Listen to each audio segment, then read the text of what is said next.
Hey there, internet friends. Welcome to another episode of That D Plus Show. Class is in session for the only show from that nerdy site that lets you know what kind of quality to expect right from the name. I'm your host, Trevor Starkey, and each week we dive into a different Disney Plus offering and discuss its history, how it holds up today, and our general impressions on the thing. This show is made possible entirely by the support of our patrons over at patreon.com/thatnerdysite, so if you can support us over there, we would definitely appreciate it, but if you can't, no big deal. The fact that you're listening is great, and of course, we would love it if you like, subscribe, share, rate, review, all that fun stuff. Hit the bell if you're on the YouTubes. All those buzzwords that us podcasters say. Joining me this, you nailed it. Joining me this week we have Logan Wilkinson. How you doing, Logan? I am doing fantastic. It is always a pleasure to come on That D Plus Show. Always a good time here, folks. It's a fun one to do. Yeah, I was putting together a makeshift schedule of like when things are coming out on Disney Plus for the next couple months, slash like when WandaVision wraps up and stuff. And so I'm trying to put together like a little more concrete, like, hey, Dinosaurs launches on such and such a date, and I know Frank really wants to do that, so let's try and like plan for like the week afterwards, having a Dinosaurs themed episode or something like that. Because sometimes we just pick really weird random stuff, like today, which is going to be all about Gordon Ramsay Uncharted, specifically the episode titled Untamed Tasmania, which is the first episode of the second season. This was not a kind of show where we needed to worry about like chronology, so let's really only do the first thing. But so why, Logan, did you pick this, Gordon Ramsay Untamed?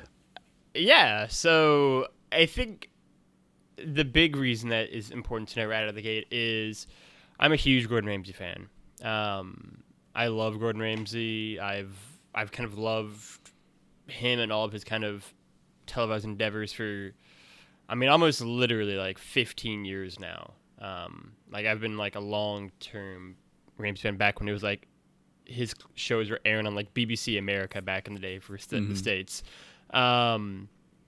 And so it's a natural evolution of that, right? The ones that always hold a special place in my heart are like Ramsay's Kitchen Nightmares, which is the UK better version, and Kitchen Nightmares, the trashier, still fun US version. Like the two of those, and then my favorite, this is a deep cut. Now we're like really getting into the mythology and the weeds here of Gordon Ramsay.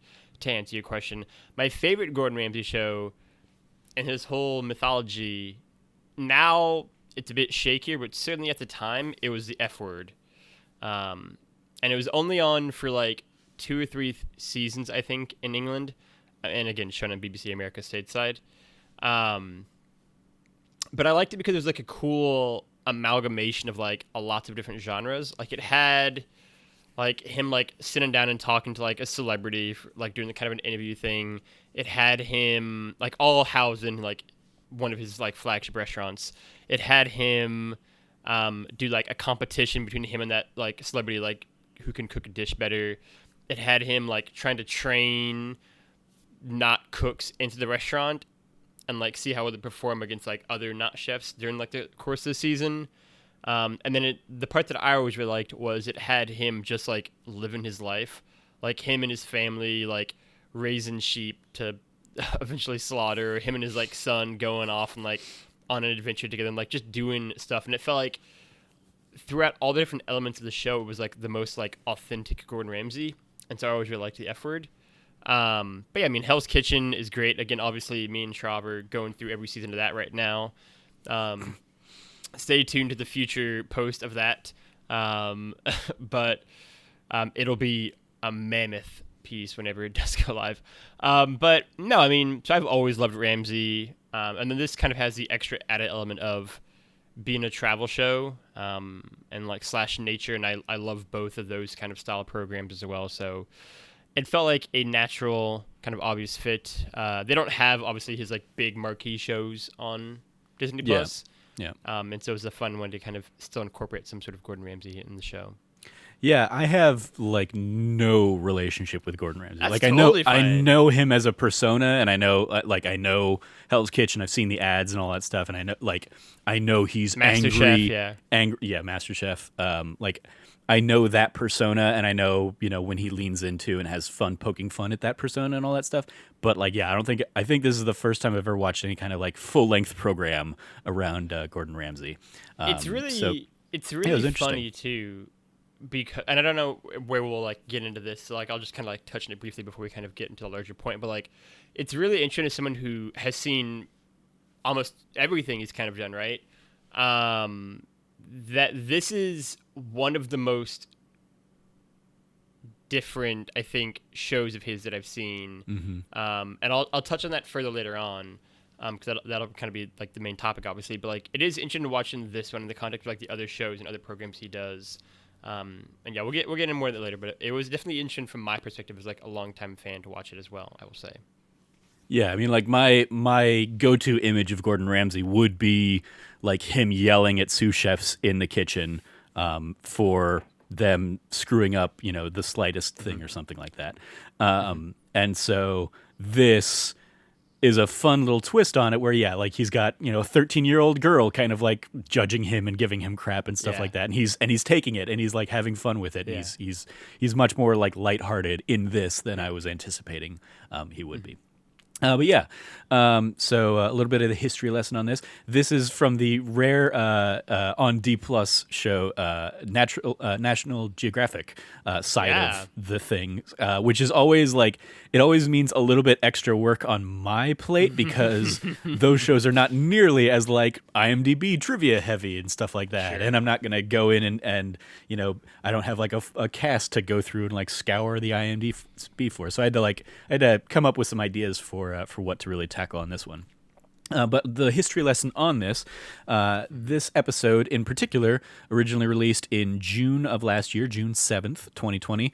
The show as a whole, Gordon Ramsay Uncharted, started airing July 21st, 2019, and second season ran through July 19th, 2020. There's no real word on whether or not it's going to keep going or if it's canceled. Obviously, I imagine COVID is kind of like really throwing a wrench in a lot of things for shows like this. Other National Geographic releases of the time, basically like any shows I could find from National Geographic that debuted in 2019, were a miniseries called The Hot Zone, Hostile Planet, which came out in April of 2019, and Valley of the Boom, which came out in January 2019. Valley of the Boom. Seems to be a Silicon That's the Valley one. kind of like documentary thing. At least if I was looking at like thumbnails correctly. The episodes have a runtime of about 47 minutes, originally running kind of in an hour time slot. So you got about 23 minutes or about 13 minutes there for commercials and stuff for ads. In the Gordon Ramsay cinematic universe timeline, this came after Gordon Ramsay's 24 Hours to Hell and Back, which has been running on Fox since June of 2018 and is currently presently still going.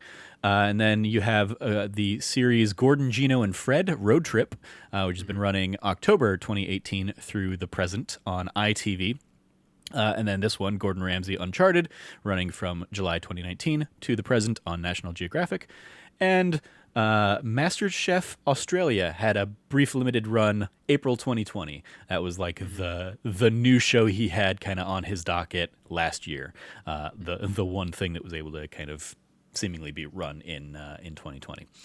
The who's who of this. Your director here is Neil deGroot, who was also the director of 6 episodes of Battle of the Network Reality Stars and 112 episodes of The Biggest Loser. So that's probably where he kind of got his bread and butter made.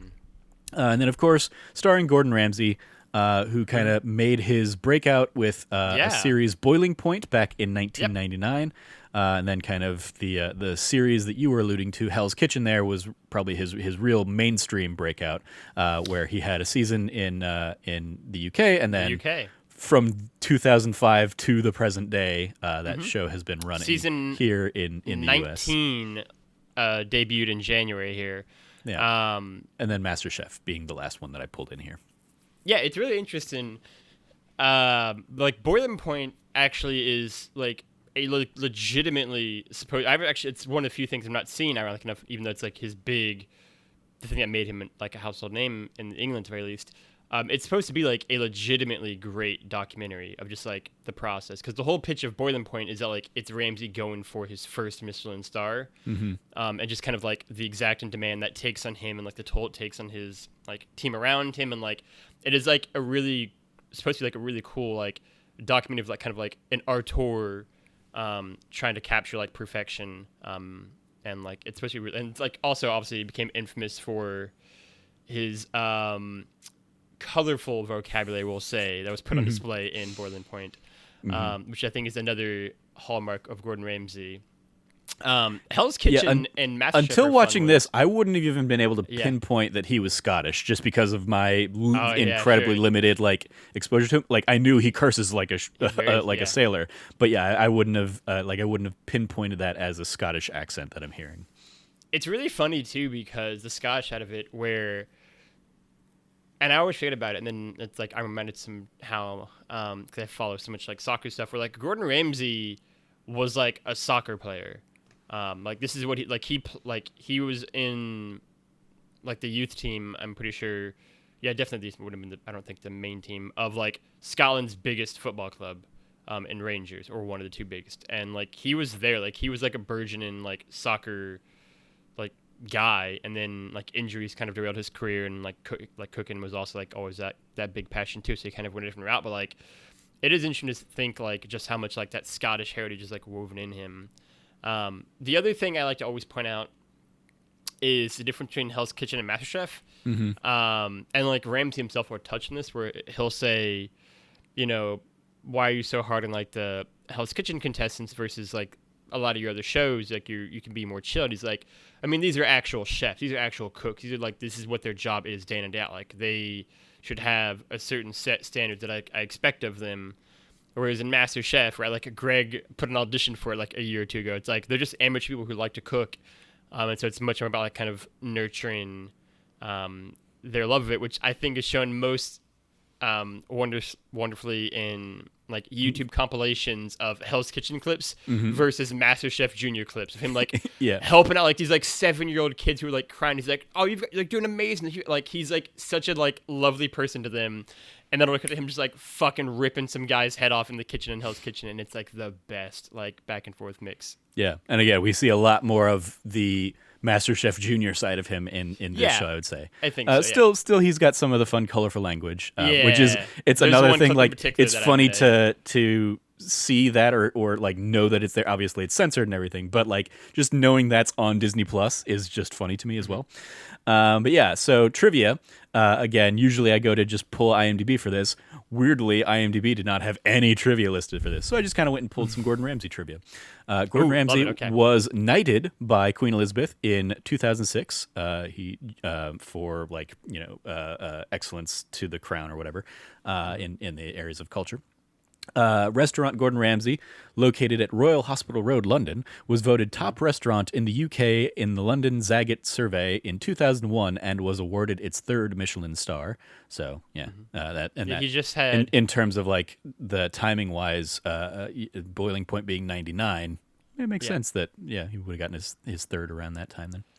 You were gonna say? He just had, because I follow Gordon Ramsay on social media, as you all should. He's actually really funny on like Instagram and TikTok. Like he'll like just like roast people, like send him clips of them cooking, and he'll just like flame them in a very tongue-in-cheek manner. But yeah, he just had a video go up, I think the last week or so, celebrating like the 19th like consecutive year of having 3 stars at Restaurant Gordon Ramsay, and it was like a very like sleek, like well done video of kind of all that. In January 2013, Ramsay was inducted into the Culinary Hall of Fame, which I did not even know was a thing. I didn't either. That's cool. And then lastly here, a pair of Guinness World Records that he has set. On June 14th, 2017, Ramsay set a new Guinness World Record for the fastest time to fillet a 10-pound fish, achieving the record in 1 minute and 5 seconds.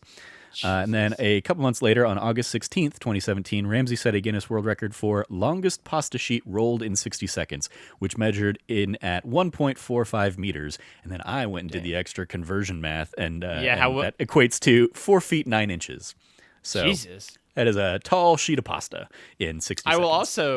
I will also say, again, as a master chef trick, and kind of this Guinness Book World Records thing, He like disassembled, I guess is the word I would use, like all the cuts of a chicken blindfolded.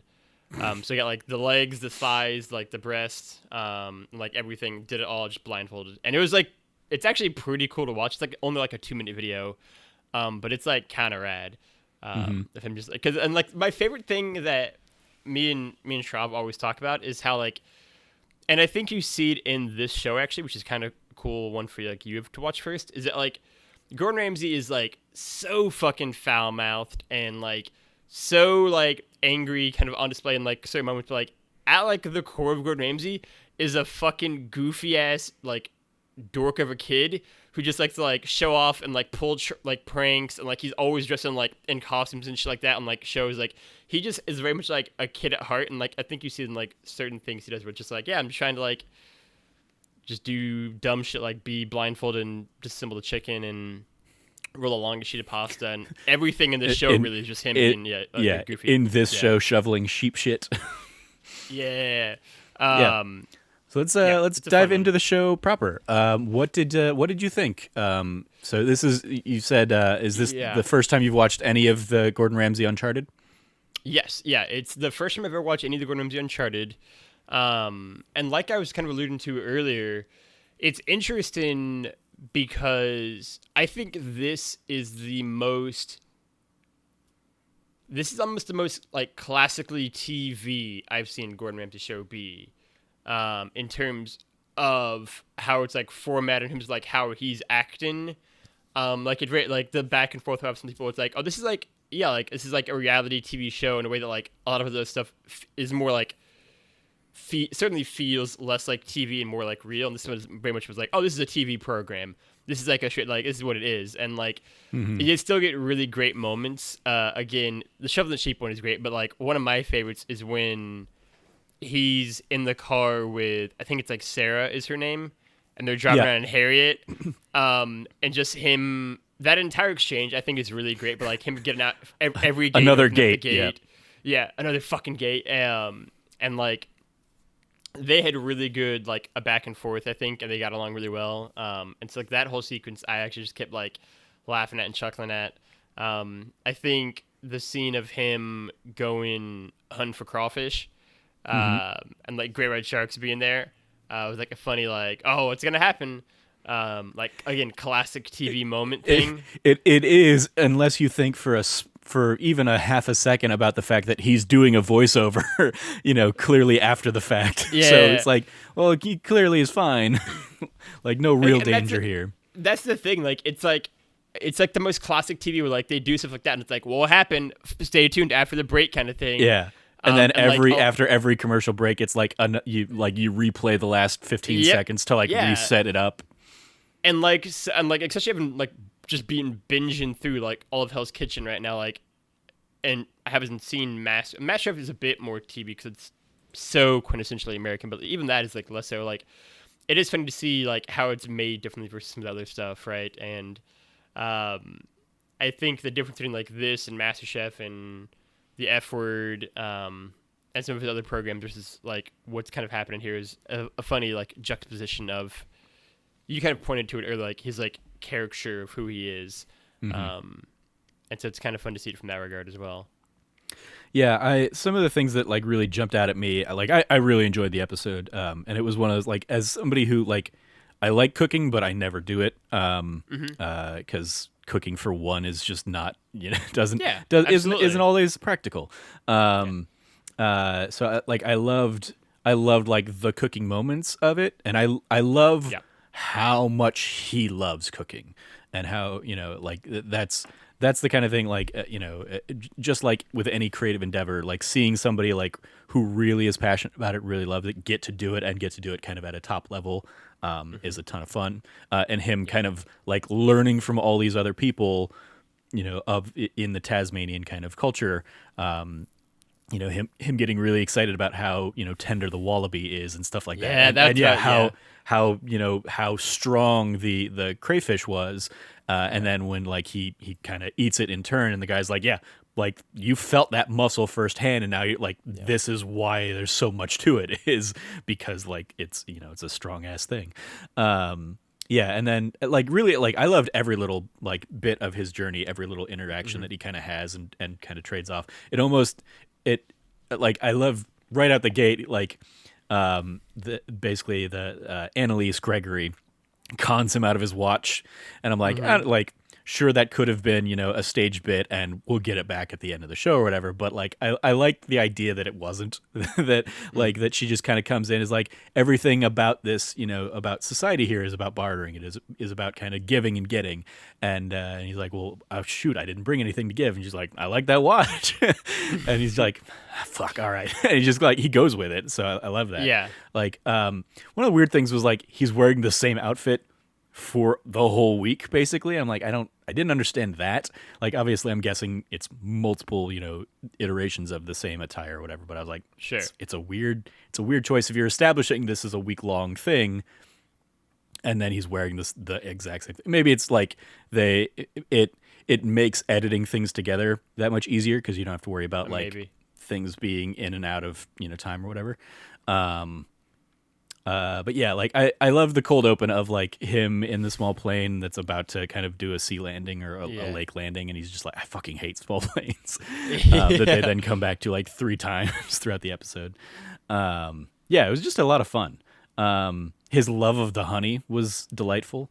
Yeah, wasn't it? Like that like him just being like blown away by that taste and learning about like why it tastes so profound. It's because like that tree is like only found in Tasmania or whatever, and has a richness and a spice to it. Yeah, it was a lot of fun. What were some of your favorite moments out of this? Yeah, I mean, I think for me, you touched on one that I'll dive in deeper, which is that like, so first off, I love the fact that you loved it. That's super. That's awesome. But yeah, I think it's always really fun. Kind of like I said earlier, where like you just kind of see like the kid at heart in Gordon Ramsay, where like you just see like why he loves the thing, and it is like him almost like being a detective and like piecing together like what the perfect meal is and like how each piece kind of fits together, right? And like the wallaby scene I thought was neat because he's like, oh yeah, like the cherries work really well with that, and like they go like this way, and like they add like this like sweetness to it, and like I don't like this as much, and like kind of like you can like see the wheels turn his head of like this guy who's designed like 1,000 dishes or something probably, and so it's just like it's cool to see those small moments. And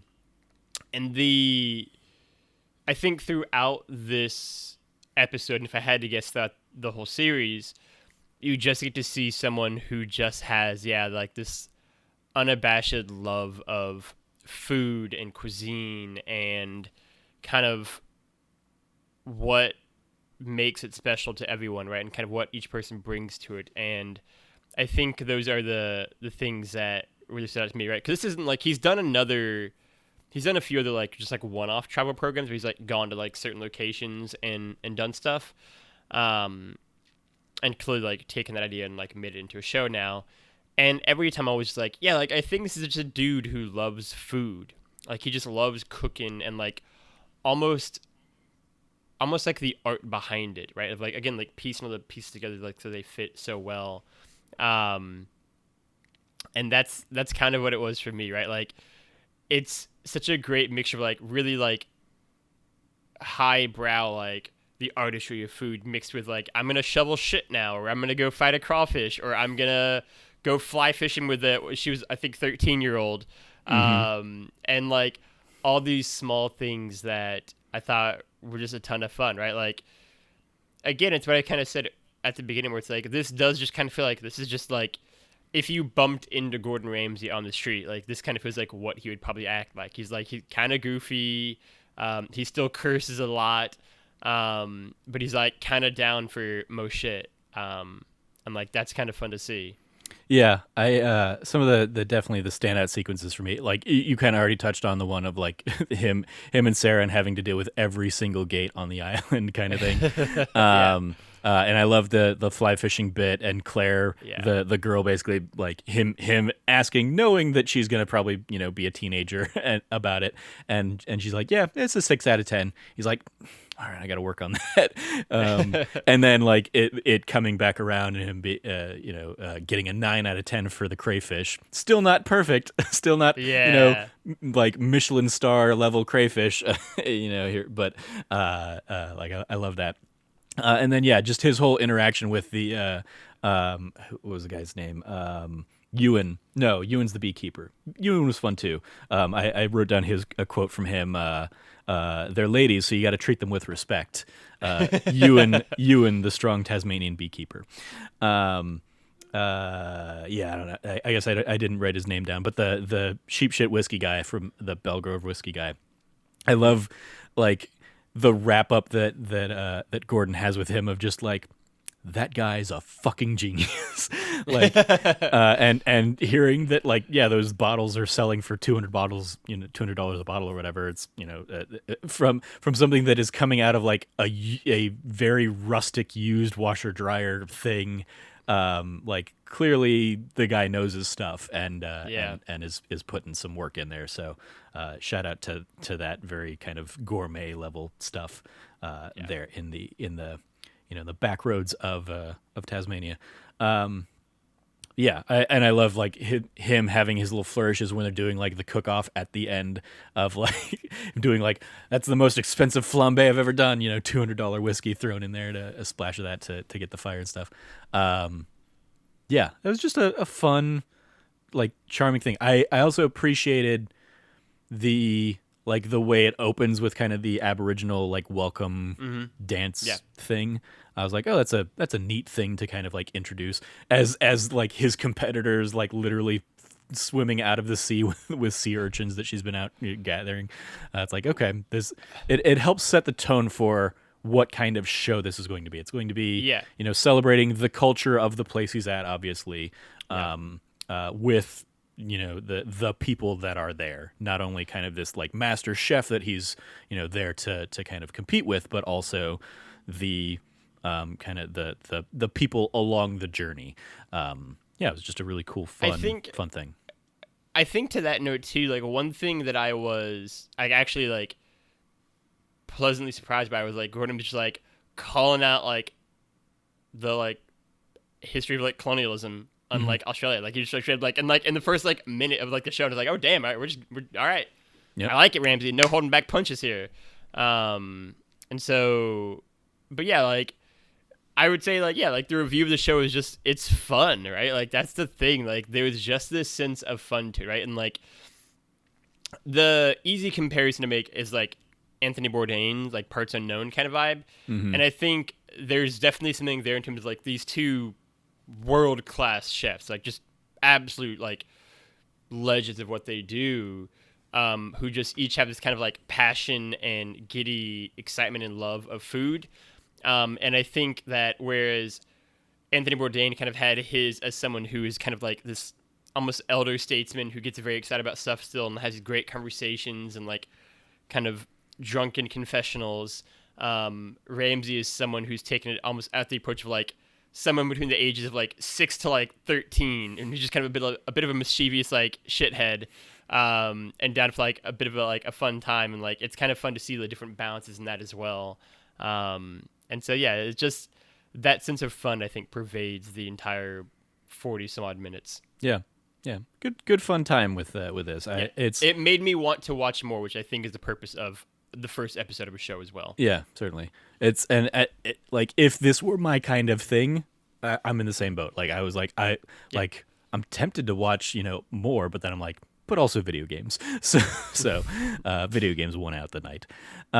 So let's go ahead and give it a grade from A+ to F. What do you want to give Gordon Ramsay Uncharted? You as the Gordon Ramsay expert, I would say. So I'll give it 2 grades then. I'll just going in blind good. I'll give it an A. Like going in blind in terms of having no Ramsay back knowledge. Like I give it an A. Like it does what it wants to do. It's fun. It's got like its tongue in its cheek. It's still, I think, informative and like grounds you in kind of that world and place it's in, and meeting these cool like cast of characters that are there. And Ramsay, I think, kind of like always, is just such a great like central character that kind of revolve around. And then in terms of like the larger Ramsay verse, if you will, I've only seen one episode, to be fair, to like judge it off of, but like, I mean, it's not my favorite Ramsay show, but it's certainly one that I I could absolutely just, again, like I said, like I could easily watch more of, and I think a big part of Ramsay and cooking shows in general for me, and I guess Shrav, obviously, who's been along for the ride and also has loved Ramsay for like 15 years, is watching them while we cook and then eat. And there's something almost kind of like communal about that, I think. And like, this is very much a show that I think would be like a ton of fun to watch while cooking and kind of like watching as it happens and then sitting down to eat as you kind of watch the next episode. And so in terms of that, again, I give it a B plus or A minus in terms of the larger Ramsay world. Cool. Yeah, I mean, it gets an easy A for me. The only like, I guess that like the minor like gripes I have with it are just the standard gripes I have with a lot of reality TV, and that it's like, clearly this is like, if not a very staged kind of sequence, it's it like the stage nature of how it's all edited together with the voiceover, all that stuff. It's just like, whatever. You're hitting me over the head with the same kinds of beats. Like he's saying the same stuff that I'm seeing on the screen. You don't need to like ram that home as much. This might be the only Ramsay show other than Kitchen Nightmares that he does a voiceover in. And even Kitchen Nightmares only happens pretty much at the beginning when he intros everything, and at the end where he like exits it. It doesn't happen like throughout. Mm-hmm. And so this is like kind of the first one where he's still just kind of giving narrations throughout the episode. So it's interesting in that way. Again, it's the most like TV package one, like I said at the beginning, I would say, of his shows. Yeah, it's definitely not as like, I would say, intrusive as so one of the things I watched recently, not on Disney Plus but on Netflix, I was watching like the Christmas movies that made us or whatever. Okay. And they were talking about A Christmas Story, I think. Or I don't know. It was one of those. My favorite Christmas movie. It was one of those kinds of things. Maybe it was Home Alone. I don't know. Whatever it was like, no, it was A Nightmare Before Christmas. That's what it was. No, and it was like the narrator and the way it was all edited together was driving me crazy, because it was like they would take like a sentence that subject said, and then the narrator would say, but, and then like they'd switch it to another, perspective or something. And it was just like it seemed like every other line of the script was like the narrator butting in, or like they were deliberately picking, quotes that they could then kind of like subvert or something like that. And I was just like, I like, how did this, I never watched the series on YouTube or anything like that, but I know it started out as a YouTube series and then has kind of like made its way up into the Netflix verse. I'm just like, I hate how like aggressive of a documentary series that thing is. And so this was a much more laid back kind of experience. So yeah, I appreciated it. So A from me.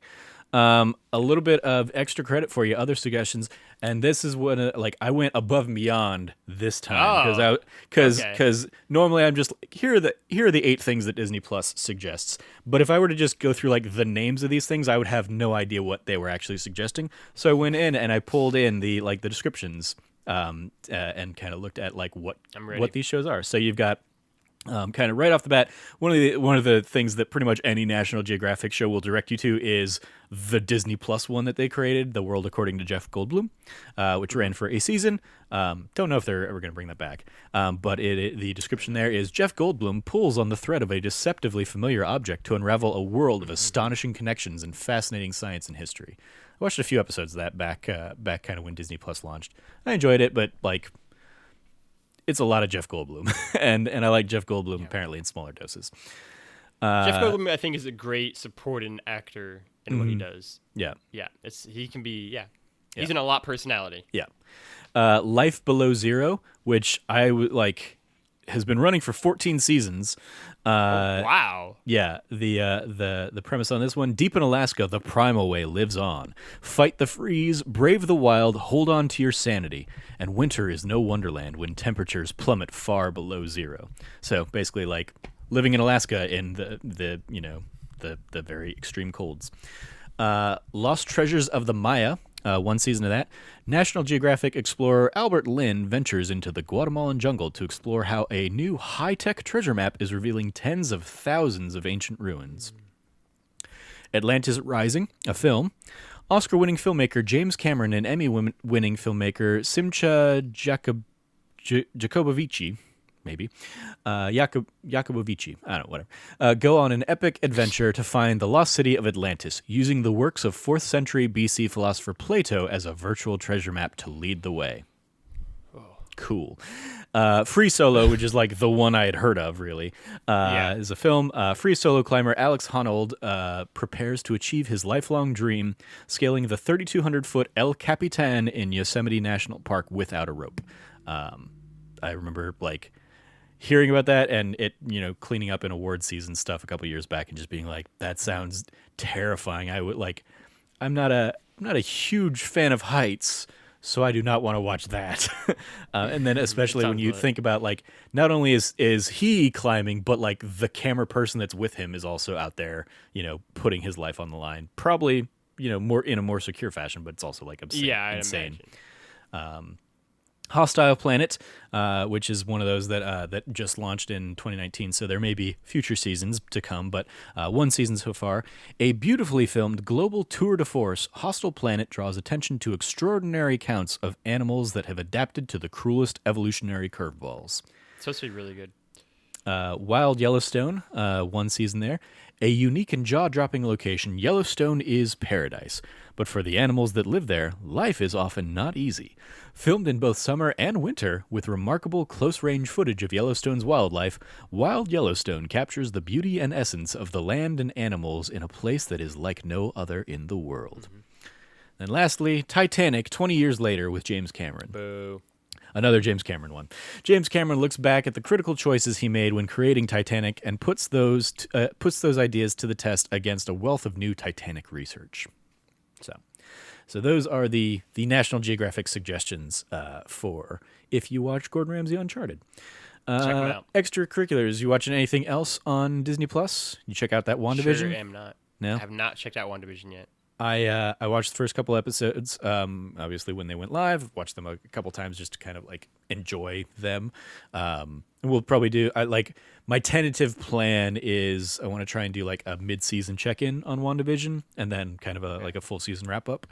So a few weeks there, but like general impressions, like I'm really enjoying it, and especially like without even like worrying too much about like what's going on in the broader like MCU universe side of things, like just the dedication to like the retro sitcom styles that they're doing. Like the first episode very much clearly influenced by Dick Van Dyke's Show and I Love Lucy and stuff, and they just really like go full tilt into it. And then the second one's more like Bewitched era sitcom, and again, like as somebody who grew up watching those shows on Nick at Night, your tweet, like I was amazed at just how many images and callbacks I just like knew growing up from those shows that like can immediately see and recognize. And Elizabeth Olsen and guy who plays Jarvis, like both of them are just phenomenal. Paul Bettany. Yes, thank you. Like phenomenal in how they just go for it. And Catherine Hahn is probably my favorite of the bunch. She just has like such a fun, like perfect energy for the series. In the first episode, she's very much playing like the Ethel Mertz type of character to Elizabeth Olsen's Lucy, and kind of continues on with that kind of like friend / like nosy neighbor thing, and I very much look forward to seeing where the series goes as it continues to progress through the decades. We've seen like from the trailers, we'll get like a Brady Bunch era kind of episode and stuff like that. So yeah, lots of fun in WandaVision. By the time this episode goes live tomorrow, I've certainly seen the third episode, and looking very much forward to it. So yeah. That is going to do it for this week's episode. Thank you, Logan, for joining me. You can follow Logan always at Lefty Logie. Anything you want to give a shout out to, Logan? I will give a shout out to all of the content that we did for Game of the Year over at That Nerdy Site. Myself, Frank, Trevor, Cam all had individual Game of the Year lists go live last week as of listening to this, I believe, if that's the timeline correctly. Yep. And then Trevor also did a wrap up of the site-wide list as well. He also did a piece of the Platinum Trophy. Is that live yet? Yeah, I put that up yesterday. Okay. No, Okay, the nobody ever Platinum got back to Trophy- me on edits. I was like, all right, I looked it over again. It's just gonna go. It's good to go. The Platinum Trophy list is also all there. And so, yeah, go check out all the Game of Year content we did. It was a lot of fun. And then I'll also say stay tuned for this weekend as well, when we may or may not be doing a Hitman-esque stream. We'll see about that, but maybe stay tuned. It could be exciting. Yeah, I'm Either way, definitely there'll be hoping Hitman content coming in the future from at least a few of us. Yeah. Yeah. Both Logan and I have been hopping in to the new Hitman 3 / in my case, I've been going back and like revisiting the first couple of Hitman games first to get my feet wet. But yeah, I think my hope is we'll do a stream, and I kind of want to specifically I want to do like the murder mystery kind of episode of Hitman 3. So whether we do the Dubai episode to lead into that as part of the stream as well, we'll see. But yeah, looking forward to continuing to just play in the Hitman sandbox. So keep an eye out for that. Also check out all of kind of the other content we've had going up on the site. We had, of course, our That Nerdy Site show this last week is a big old me and Cam talking about the Karate Kid movies and the Cobra Kai TV show. Fun kind of spoiler cast about that. And then our That News You Care About episode with Logan and I this week was yet another cyberpunk Cyberpunk, man. debacle. So hooray for that, and I can't wait to stop talking about cyberpunk.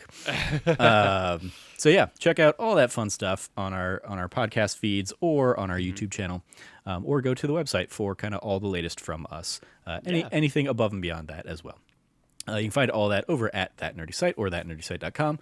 If you liked what you heard, once again, please like, rate, review, subscribe, share, ring the bell, all that fun stuff. And if you can support us and you feel so inclined, we would love to see your support over on Patreon at patreon.com/thatnerdysite, where every patron gets early access episodes to a special like monthly bonus episode of That Nerdy Site show. This month's episode that is available to people currently is Logan and I sitting down talking about kind of our 2020s for the site, or how we look back on the site of 2020 and kind of some of our goals for 2021.